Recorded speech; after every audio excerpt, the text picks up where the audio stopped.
प्रशांत किशोर जी, देश में कहीं भी चुनाव होते हैं तो एक शगुफा आ जाता है, इलेक्शन कमीशन खराब है, ईवीएम खराब है। क्या आप इस देश के जितने भी इंस्टीट्यूशंस हैं उन पर सिर्फ सवालिया निशान लगाएंगे? क्या ये आज बिगड़े हैं? क्या इनमें खामियां पहले भी थी? ये आज इतना उजागर होता है, पहले क्यों नहीं होता था? देखिए, इलेक्शन कमीशन को लेके आपने मुझे पहले भी इंटरव्यू में सवाल पूछा है। मैं उन लोगों में नहीं हूं जो कह रहा है कि बिल्कुल ही ये इन संस्थाओं की कोई विश्वसनीयता नहीं है या ईवीएम मैनिपुलेटेड है। लेकिन बंगाल चुनाव के समय भी मैंने कहा था कि इलेक्शन कमीशन प्रो इनकम्बेंट है, और ये ऐसा नहीं कि पहली बार है। पहले भी जो लोग सरकार में रहे हैं उनको उनका फायदा मिलता ही है, लेकिन अभी ये थोड़ा ज्यादा ही दिखता है कि भाई सामने से, जैसे मैं आपको उपचुनाव की आपने बात करी ना, उस समय इलेक्शन कमीशन ने अभी एक बिहार के नजरिए से एक निर्णय निकाला कि छठ पर्व को देखते हुए यूपी में चुनाव बढ़ा दिए गए उपचुनाव के। भाई छठ होता है बिहार में, आप हम लोग का चुनाव करा रहे हो छठ के 5 दिन के बाद, और यूपी में आप कह रहे हो कि छठ फेस्टिवल को देखते हुए 10 दिन और बढ़ा दिया जाए। क्यों? क्योंकि उस समय लोकसभा के चुनाव के बाद यूपी में झटका लगा था और उनको ज्यादा दिन प्रचार के लिए चाहिए थे वहां। ऐसी बातें होती हैं तो निश्चित तौर पर ऐसा लोगों को लगता है कि ये प्रो इनकम्बेंट हैं, और इसमें कहीं कोई दो मत नहीं है। दूसरी बात ईवीएम को लेकर है, मुझे लग रहा है कि वो एक बहस बेमानी है।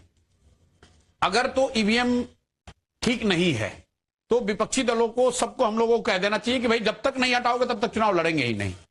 ये नहीं कह सकते हैं कि जब जीत गए तो कह दिए ठीक है और जब हार गए तो कह रहे ईवीएम खराब है। इन संस्थाओं की विश्वसनीयता पर निश्चित तौर पर जनमानस में एक प्रश्न चिन्ह जरूर है। इन संस्थाओं की विश्वसनीयता के, इनकी कार्यशैली को लेकर ये तो सब जानते हैं कि भाई चुनाव का जो शेड्यूल है वो वैसे ही बनता है जैसे भाजपा चाहेगी। हम लोगों ने बंगाल में पहले कांग्रेस के हिसाब से पहले भी होता होगा, मैं पहले के जानता नहीं हूं, लेकिन इतना तो मैं कह ही सकता हूं कि अभी जो बन रहा है वो तो जो सरकार चाहेगी वैसे ही शेड्यूल बनेगा। एक और प्राइम मिनिस्टर कह रहे हैं 1 नेशन 1 पोल, दूसरी ओर आप बंगाल में चुनाव करा रहे हो तो 7 फेज में करा रहे हो, ये चिंता की बात नहीं है। एक एक जिले को 7 भाग में करा रहे हो। क्यों? क्योंकि आपको उस तरह से कंट्रोल करना है। तो जब इस तरह का एक्शन इलेक्शन कमीशन लेता है तो निश्चित तौर पर जनमानस को ये लगता है कि भाई ये प्रो इनकम्बेंट है। मोदी जी कुछ बोल दे उस पर कार्रवाई नहीं होगी, सामने वाला कोई ऑपोजिशन वाले ने बोल दिया उस पर आप कार्रवाई कर दोगे।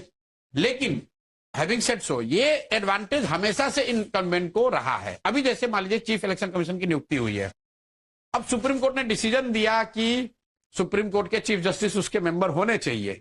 अगले दिन सरकार ने कानून बना दिया।